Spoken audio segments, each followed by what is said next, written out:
When I first started learning animal communication, I made so many mistakes. I doubted myself, I overthought everything, and for a long time I felt like I just wasn't getting anywhere. But after 2 solid years of practice, something finally clicked. And looking back, I realized that there were three simple things that made all the difference. So, in this video or podcast, depending on where you're watching or listening to this, I'm going to share these three things with you so you can build your skills faster, gain confidence sooner, and actually start enjoying your animal communication journey. Welcome to Animal Communication with Dr. Cara. I am Dr. Cara Gubbins, professional animal communicator and founder of the Animal Communicator Academy. And let's just dive right in. So, I made a whole bunch of mistakes when I was learning animal communication.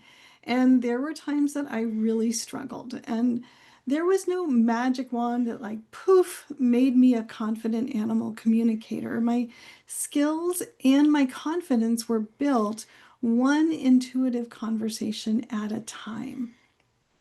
In fact, it took me 2 solid years, 1 year of training and 1 year of regular practice at least 3 times a week before I felt ready to start offering animal communication sessions to people I didn't know. So before that I was reaching out to friends and friends of friends and just, keeping it small and practicing. And after about 2 years, that's when I felt like, okay, I got this.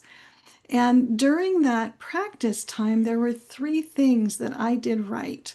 And I want to share those with you today so you can fast track your path to success as an animal communicator.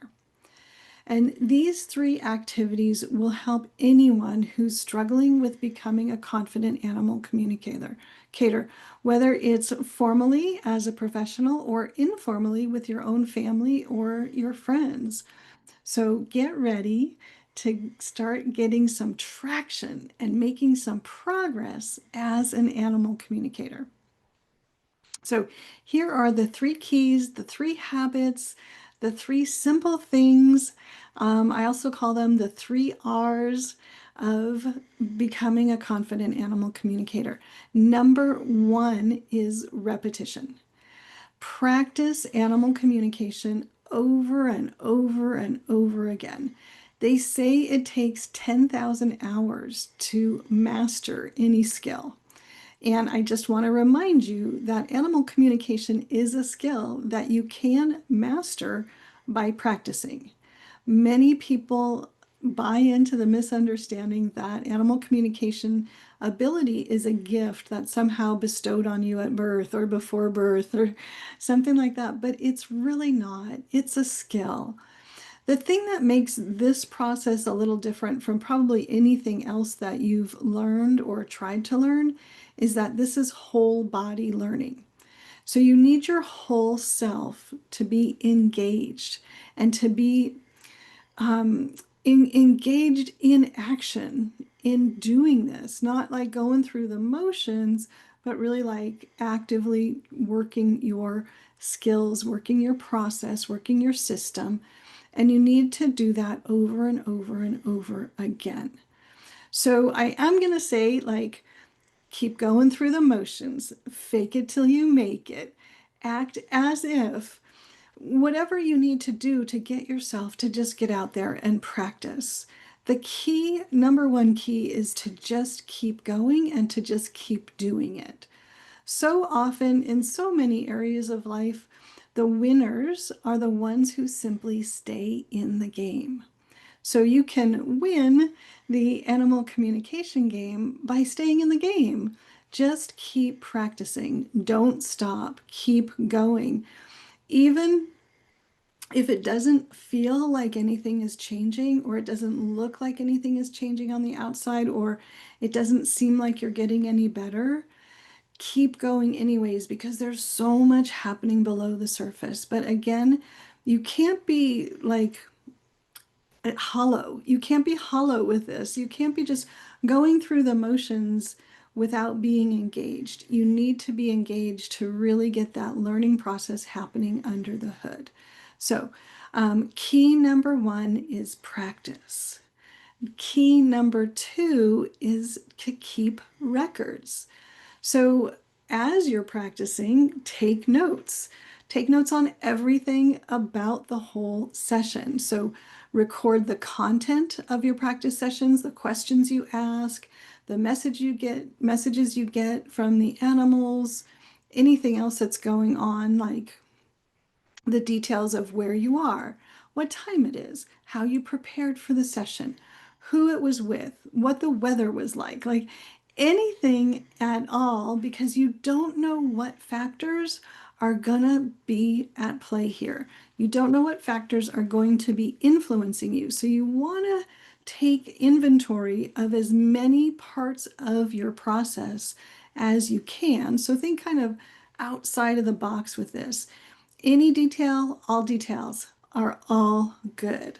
So as you are writing down the messages that you're receiving from the animal, also write down how you got those messages. So what intuitive sense were you using? Were you using your inner sense of vision or your inner hearing? Or perhaps your clairsentience, your intuitive sense of physical sensations in your body, or your emotional senses. So all of our senses can get activated during intuitive communication with animals, and monitoring all of them and starting to notice how you receive intuitive information is really powerful part of your process. So noticing, how did I know that? Did I see it? Did I hear it? Did I feel it? Monitor all of your intuitive senses and get used to writing and recording everything, because when you do that, when you've amassed enough data, you'll start to see the patterns. The patterns will emerge and you'll see what's working and what's helping you. And then you can do more of those things. And then you also get that really nice positive feedback that it is working. I am doing something. So key number two is to record. Key number three, habit number three, R number three, is reflection. So after each animal communication practice session that you do, take a little bit of time to reflect on it. Include in your notes some thoughts about what went well. What could you improve? What would you want to do differently next time? Every time that you're doing this, you're strengthening your awareness of your process, how you do animal communication, and you will automatically be incrementally improving. So there's a saying in adult education that, and maybe in all education, but I heard it when I was taking some graduate courses in teaching adults. And the saying is, the experience is half the experience. So the animal communication session is the experience, but it's only half of your experience. Recording and reflecting is the other half, and that's the really powerful half. Okay, maybe they're about equal. Let's not make one better or more important than the other, but they contribute to each other. They work together. And the more you can anchor and assess and evaluate and be very curious about yourself and your intuition and how it works, the more you're going to have greater awareness of everything. So I often say that learning animal communication is a lesson in awareness. We're just refining our awareness. And any place that you refine your awareness is going to apply to your animal communication sessions as well. So by focusing your awareness on your environment, your external environment, your inner environment, the content of your sessions, the way they feel, the way they look, where they take place, how you prepare, all of these things, the more you're aware of these things, the more you have control over them, and the more impact and the more intention you can bring to your animal communication sessions, which will make them better and stronger, and your skills will grow and develop. I've got one more habit for you, one more key, one more R, and that's a bonus R, and it is to review. So now that you've had the experience and you've had the experience of anchoring the experience, every once in a while, go back through your notes and review them. And you're likely going to be shocked at how much information you were getting when you thought you were struggling or you thought you didn't get much. And intuitive information often feels insignificant or normal or not that big of a deal. It's really, really an interesting phenomenon. And what I find is that when I go back, when my students go back and review their notes, we can all see how well we're doing, how rich that session was, right? So it's a very weird thing that in the moment it doesn't feel like anything, but when we reflect back later, we see the impact. We see how powerful it was. So go back, review your notes, see how well you're doing. That is so critical for regaining optimism, building your momentum, and that will also help you keep going, which was, back in habit number one is just to practice, practice, practice, keep going.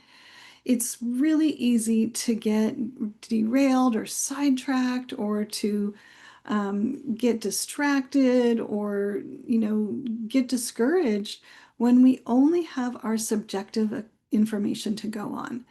Really, our minds can be our worst enemies sometimes. We don't have to believe everything we think. And this way, you're taking that subjective experience and you're making it more objective so that you can have some information, some data to go, hey, wait, no, I really was doing this. I didn't know that bird said all that stuff to me. I didn't realize how rich that conversation was at the time. But since I wrote it down and I reviewed it later, I can see like, wow, there was a lot there. It didn't feel like much at the time, but there really was a lot there. If this is calling to you, if this is really speaking to you and it's something that you haven't done or it's something that you've done, but you've got notes all over the place, I would just want to let you know that because I think this is so important, I created this workbook. Super simple. It goes through all the things that we've talked about here, and there is space on each open page to record the content of your animal communication session, as well as the reflection that I think is going to be most helpful for you as you want to make progress as an animal communicator, as you're learning animal communication. So it's so simply titled, the Animal Communication Workbook, so simply designed, yeah, by me. And it's available on Amazon if that calls to you. It's just a nice, easy way to keep your notes organized, for you to reflect on your experience, keep it all together, keep it all safe so it's not all over the place or you don't lose anything. And I found it really, really helpful. My students are loving it and they use these workbooks all the time. So in conclusion, the more you can make these three activities, these three behaviors, these three habits, um, the more you can create these habits, the more you're going to succeed and the more quickly you're going to succeed. So I wish the best for you. I hope that you are doing this. I hope that you build on this. I hope that you keep going. If you would like me to be your animal communication teacher and mentor, then please join me in the Animal Communicator Academy.